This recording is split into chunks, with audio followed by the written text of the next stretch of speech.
Today we're going to talk about a video I was thinking to do or not for a long time. Red Komodo, to buy or not to buy. Let's skip all the unboxing because a lot of people already showed it. And here's a quick spec sheet. And let's talk about facts. And my first conclusion is I love and hate this camera.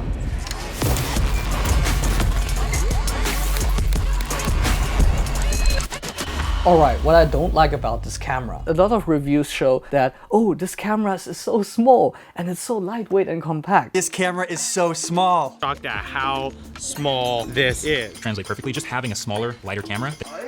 What? 真的比我想象的要小得多. Yeah.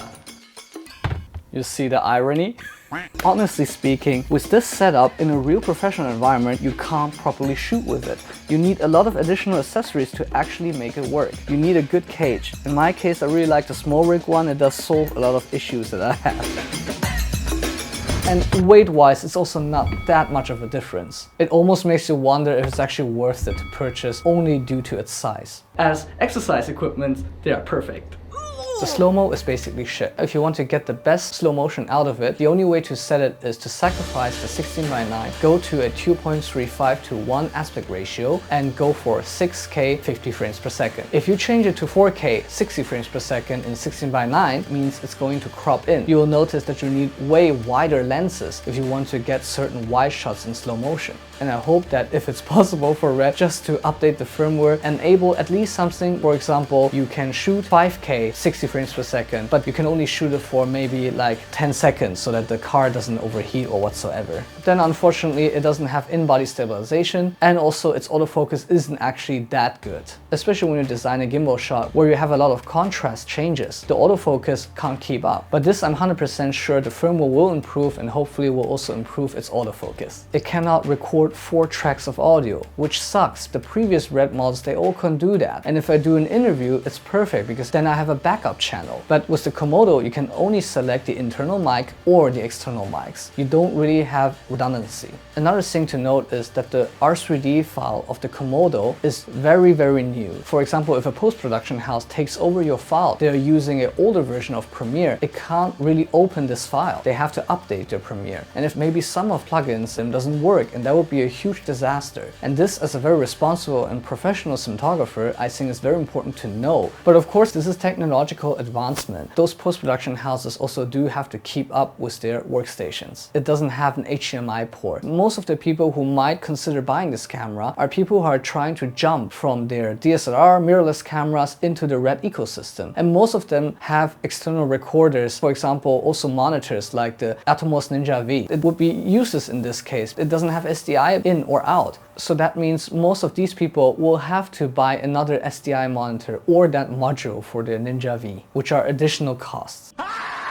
I also do expect that the touchscreen is as fluid as an iPhone or Android, but it isn't. It's laggy and sometimes slow. Especially typing is really frustrating on this camera. Same goes also for the battery mount and also the lens mount. So here on the adapter we can see that there's still wiggle room in between, and for the batteries it goes the same way. This can be solved with additional rigging and lens support system, but then you make this camera bigger again. Then gyroscope. This is one of the most amazing features of Red cameras, where you can get perfect exposure because it shows you the 16 stops of dynamic range in all kinds of colors. This is better than a false color, it's more exact and can make your life way easier on a professional film set. Unfortunately, the Red Komodo, at least till now, there isn't this functionality yet.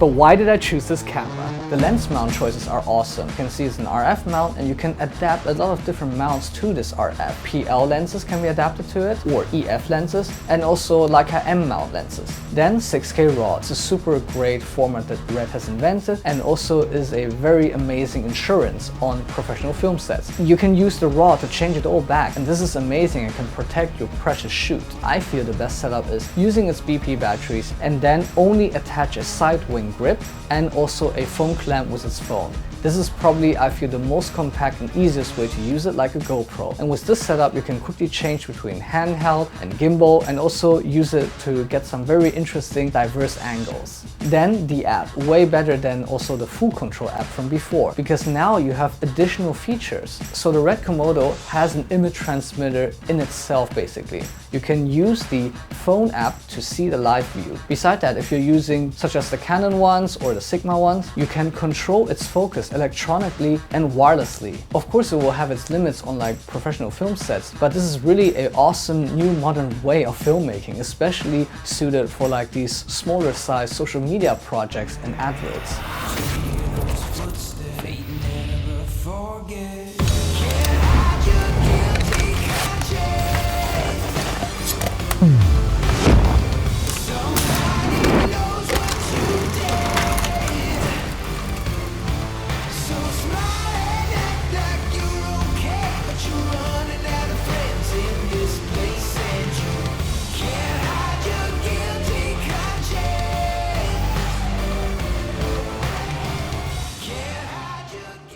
We have an older generation of Red setup. You'll need rails, you need motor, you need a wireless image transmitter, you also need a battery system that powers all of these units all together, and on the receiving end, you'll need an external monitor, you'll need a wireless focus pulling device, an image receiver, another battery system that powers all of them together. So as we can see, there are so many components here and so complicated and so old-fashioned. On the Komodo side though, they have managed something really beautiful. I'm super happy with it because here you can see they actually have all the stuff in it.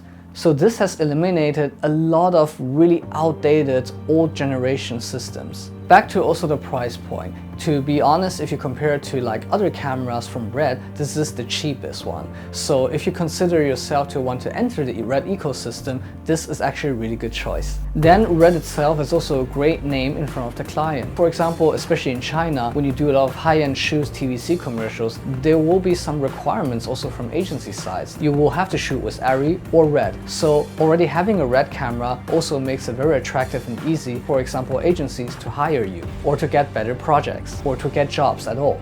This is also the first Red camera that features in its menu different languages, so for certain cinematographers or DOPs this might be very helpful. Startup time from Red cameras has always been very frustrating on set. Everyone's always waiting for it to boot up. But this Red camera, Komodo, is way faster in its boot up time. Maybe another good thing to mention is that the batteries are hot swappable, so you don't need to turn off the camera when you switch out your batteries and can continue shooting. Then another stupid but really true situation is it just doesn't hurt my back. If used and rigged in a correct way, this Red Komodo is way more lightweight than the previous Red generation cameras. So for people who have back issues after shooting for a long time, this is actually a good choice. This time we can also choose which brands of cars we want to use, which is way cheaper but has pretty much doing a solid job during my project shoot. The Komodo can also shoot ProRes. You can straight edit immediately. It makes everything super easy and slim. If you had a Sony A7, then sometimes if loaded into Premiere you need to still do proxies or have to convert those files. Lastly, because of its small form factor, it's also easy to put it on smaller sliders such as the Zpon Micro 2 E800. This slider has been a great combo with the Red Komodo because it's not too long and can be squeezed into tight spaces, but it has a longer travel length that is actually usable in comparison to traditional sliders. This one helped a lot when we were shooting this B-roll sequence. So usually with video projects there are big, medium and small projects, but because now social media is so popular, these medium projects are actually kind of disappearing. So if you're shooting more of these smaller projects, then actually I would rather recommend the Sony a7S III. This camera in a lot of ways, for example the slow-mo or the in-body stabilization and also autofocus, is way better than the Red Komodo. But if you want to use this camera in a bigger project environment such as professional TVC shoots or cinema shoots, especially to have as a B cam or C cam to your A cam. If your A cam is even a Red, this is then better, then it's also all inside a Red ecosystem. Most important is if you want to really increase your cinematography skills and get more into the higher professional film projects, then it's good to already dive into the Red ecosystem. And to have a first Red camera, this one is very recommendable.